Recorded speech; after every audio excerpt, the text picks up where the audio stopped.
Hello, welcome to Classics Confidential.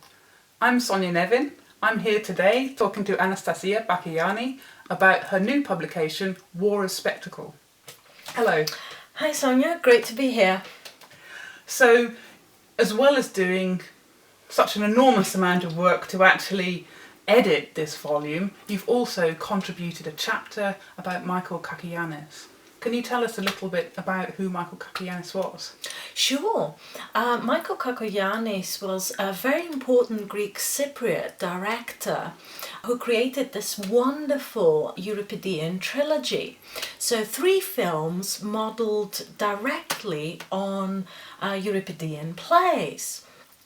He began with Electra in 1962, which was a big success, went to Cannes Festival and was generally lauded by the critics. And this gave him the impetus to do 2 more in the 70s, The Trojan Women, 1971, and Iphigenia, 1977. Fantastic. And so they're based on ancient plays. Can you tell us a little bit about them? The plays actually don't come from one trilogy. He selected which were the ones that best fitted in with his directorial vision and then created, if you like, an artificial trilogy of his own making. So already he was bringing them together and doing a selecting process. When you've shaped your analysis of his work, you've called it an anti-war spectacle almost. How did you come to think about it in that way? It was a very interesting contrast with the work of Honda van Steen, who was talking about right-wing appropriations of the classics in the modern state of Greece. So I thought, oh great, I could then talk about the opposite, in effect, the anti-war spectacles. And Cacoyannis was part of the protest movement. This was obviously the 70s, pacifism, opposing the war at Vietnam and more generally armed conflict was very much part of the zeitgeist.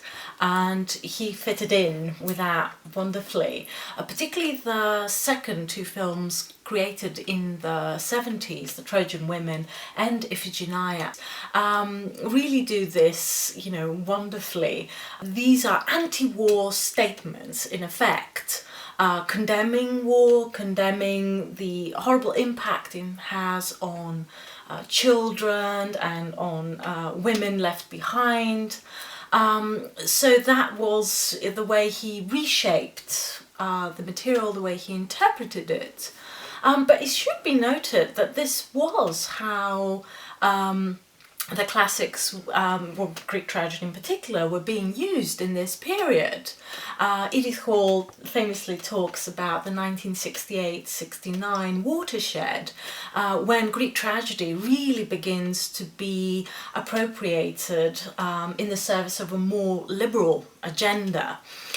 So Cacoyannis was at the forefront of this movement, and he used his films to protest the international situation, but also very much what was happening in Greece itself. The Trojan Women was actually shot in Spain because Greece was under a dictatorship at the time, which didn't allow him free expression. So he self-exiled himself to France and the United States and shot The Trojan Women with an international cast in English, in contrast with the other 2 films. And dedicated to the film to all those who oppose violence. So it's very much his own personal sort of statement about the evils of war. Wow, so a really interesting use of ancient material to think about what's going on in the modern world. And can you give us maybe some examples of how he worked with the ancient material, maybe even changed some of the ancient material in order to create an anti-war spectacle? There is a wonderful scene in The Trojan Women in which Vanessa Redgrave as Andromache receives the news that her son Astyanax has been condemned to death. And her reply, the first reaction is non-verbal.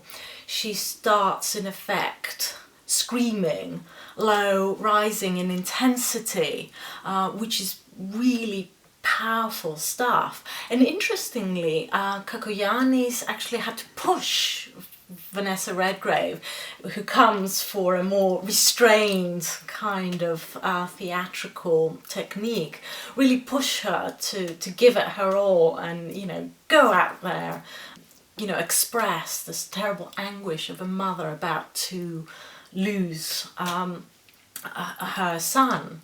Of course, in Greek theatre, that kind of very emotional response wasn't how it would have been staged in the ancient theatre, which was much more ritualistic. So this is how you can use, the modern medium of cinema, using also the camera to focus on the eyes. In that scene, we get a close-up of Vanessa Redgrave's face and a close-up on her eyes. So just, by the use of the camera, you can shift the emphasis. I think Cacoyannis' intention was for the audience to walk out of the film really, shocked and, emotionally overwrought by this, this terrible catastrophe that has happened. Troy has fallen, the men have all been killed, the women are, sold in effect into slavery, the prince is killed. So he wanted it to be an emotional kind of ringer for his audience. Yeah. And what about the idea of combining these three plays in this way? Does that influence the way that they appear to an audience, do you think? Absolutely. I think particularly, again, the later two, the Trojan Women of Iphigenia, are quite closely thematically linked, because one is about the aftermath of the war in Troy, and the other one is the prequel, Iphigenia's sacrifice, which makes the war at Troy, of course, possible. So in Iphigenia too, he's stressed the evils of war. Even before our war starts, there are horrible. There's a horrible impact on the family, which is in effect torn apart, and that's his focus in Iphigenia. Basically, a family destroyed, because Agamemnon's decision to sacrifice their daughter just destroys, I think, Clytemnestra as a mother. And then you can see at the end of the film, there's a close-up of her face watching the Greek army sail away, and the expression of hate in her eyes. I mean, you just, you can see it's, okay, when you come back, you're going to get it. So in a way, he sort of returns full circle to Electra, which dramatizes, of course, the return of Agamemnon and his death at the hands of his wife. So I think he managed to create a wonderful circle. But just to give you an example of how different it would have been in Antiquity, the Trojan Women actually came as the last play in a trilogy about the Trojan War. The first play, Alexandros, actually shows us Hecuba accepting Paris back into the fold, back into the royal house, in a way obviously making it possible for what happens next, i.e. Paris running away with the beautiful Helen and starting the war. So if you have that as your reference point, it's less straightforward or less easy to just see the Trojan perspective.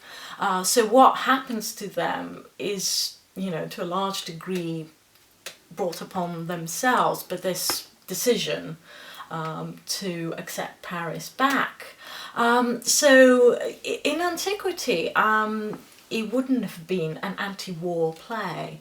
I mean, obviously, the whole concept is anachronistic, but more than that, I think in Antiquity, this was a play about war, but it wasn't condemning war. It was exploring different aspects. And, enslaving the women and children and killing the men would have been less shocking to an ancient audience than it is to a modern one. Yes, I see. Is there something particularly powerful, do you think, about using ancient themes to reflect on the modern world? Absolutely. And as Cacoyannis has done, you can really turn it into a vehicle to, put forward a liberal agenda. And this is primarily the way that Greek tragedy has been used in the second half of the 20th century and now into the 21st. There was a lot of productions of the Trojan women performed as protest against the wars in Afghanistan, Iraq and other modern conflicts.